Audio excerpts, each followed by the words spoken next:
नमस्कार दोस्तों। आज का जो हम लोग का डिस्कशन का टॉपिक है वो बहुत ही ज़्यादा इम्पोर्टेंट है सबके लिए। तो ये टॉपिक जो है डिस्कस करने से पहले मैं आप सबको रिक्वेस्ट करना चाहता हूँ कि मेरे इस चैनल को ज़रूर सब्सक्राइब कीजिए और बेल आइकन को ज़रूर दबाइए और ये जो वीडियो है इसको अंत तक ज़रूर देखिएगा। चलिए शुरू करते हैं आज का हम लोग का टॉपिक। हम लोग का आज का टॉपिक है वन नेशन वन इलेक्शन।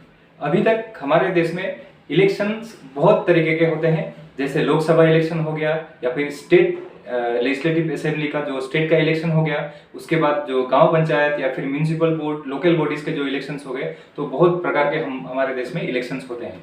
तो ये जो कॉन्सेप्ट है, ये कॉन्सेप्ट क्या है, जितने भी हमारे देश में इलेक्शंस होते हैं उन सभी इलेक्शन को एक ही जगह में लेके आते हैं, एक ही टाइम फ्रेम में सभी इलेक्शन को ऑर्गेनाइज करना। यानी कि लोकसभा, राज्यसभा, लोकसभा जो स्टेट असेंबली है, विधानसभा और जितने भी लोकल बॉडीज के जितने भी इलेक्शंस होते हैं सबको एक साथ लेके आके एक ही टाइम पे इलेक्शन करवाना।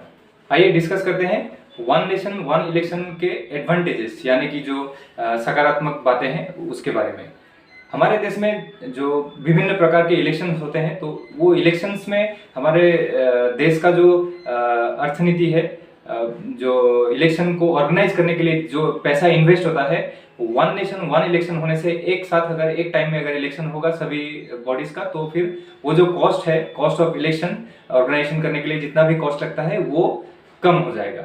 ये जो विभिन्न प्रकार के इलेक्शंस होते हैं, जैसे लोकसभा इलेक्शन हो गया, इलेक्शन के लिए बहुत सारी प्रिपरेशन करना पड़ता है। गवर्नमेंट ऑफिशियल, स्कूल्स वगैरह, डिप्टी कलेक्टर का ऑफिस से लेकर हर कोई ये इलेक्शन में बिजी हो जाते हैं। तो हम लोग का जो काम है, ऑफिशियल जो वर्क है, हम लोग का जो डेवलपमेंट के लिए जो सब काम होते हैं वो सब इफेक्ट होते हैं बार बार इलेक्शंस होने से, क्योंकि स्टेट का अलग से, सेंट्रल का अलग से, फिर म्यूनिसिपलिटी का अलग से, फिर से गाँव पंचायत का अलग से, ये सब इलेक्शन बार बार होते रहने से बार बार ये जो काम में है, ये जो ऑफिशियल्स काम है, ये इफेक्ट होते हैं, क्योंकि जितने भी गवर्नमेंट ऑफिशियल्स हैं वो सब ये इन इलेक्शन में एंगेज हो जाते हैं। तो वन नेशन वन इलेक्शन होने से क्या होगा, एक ही टाइम में सब सारे इलेक्शन अगर खत्म हो जाएंगे तो हम लोग को डेवलपमेंट के लिए या फिर जो भी ऑफिशियल वर्क है उसके लिए हम लोग को समय ज्यादा मिलेगा। ये जानते हैं ये जो वन नेशन वन इलेक्शन का जो कॉन्सेप्ट है उसके डिसएडवांटेजेस यानी कि नकारात्मक जो बातें हैं उसके बारे में। बहुत सारे क्रिटिक्स या फिर इसको जो भी क्रिटिसाइज कर रहे हैं, उन लोगों का कहना है कि जो वन नेशन वन इलेक्शन का जो कॉन्सेप्ट है, इसमें जो रूलिंग पार्टी है, जो सेंट्रल गवर्नमेंट है, उसको ज़्यादा एडवांटेजेस मिलेंगे और ये जो छोटे पार्टी होते हैं या फिर निर्दलीय जो भी कॉन्टेस्ट करते हैं उन लोगों के लिए डिसएडवांटेज है, क्योंकि जो नेशनल पार्टीज होते हैं वो लोग बहुत ज़्यादा एक्सपेंस कर सकते हैं इलेक्शन पर्पस के लिए और उन लोगों का जो स्ट्रेटेजी है वो भी बहुत ज़्यादा मजबूत होता है। तो ये जो लोकल छोटे मोटे जो पार्टीज होते हैं या फिर जो भी विदाउट एनी पार्टी जो कॉन्टेस्ट करते हैं उन लोगों के लिए ये एक डिसएडवांटेजेस है। और ये one nation one election concept इसको लाने के लिए, इस बिल को लाने के लिए कॉन्स्टिट्यूशनल अमेंडमेंट बहुत ज़्यादा ज़रूरी है।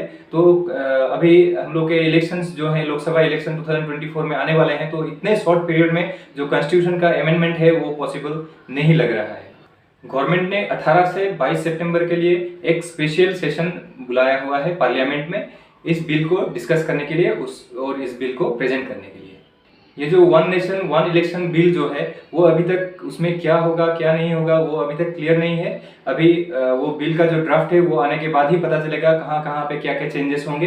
तो अभी आपको डिसाइड करना है कि ये जो कॉन्सेप्ट है वन नेशन वन इलेक्शन का, ये हमारे लिए फ़ायदेमंद है या फिर फ़ायदेमंद नहीं है।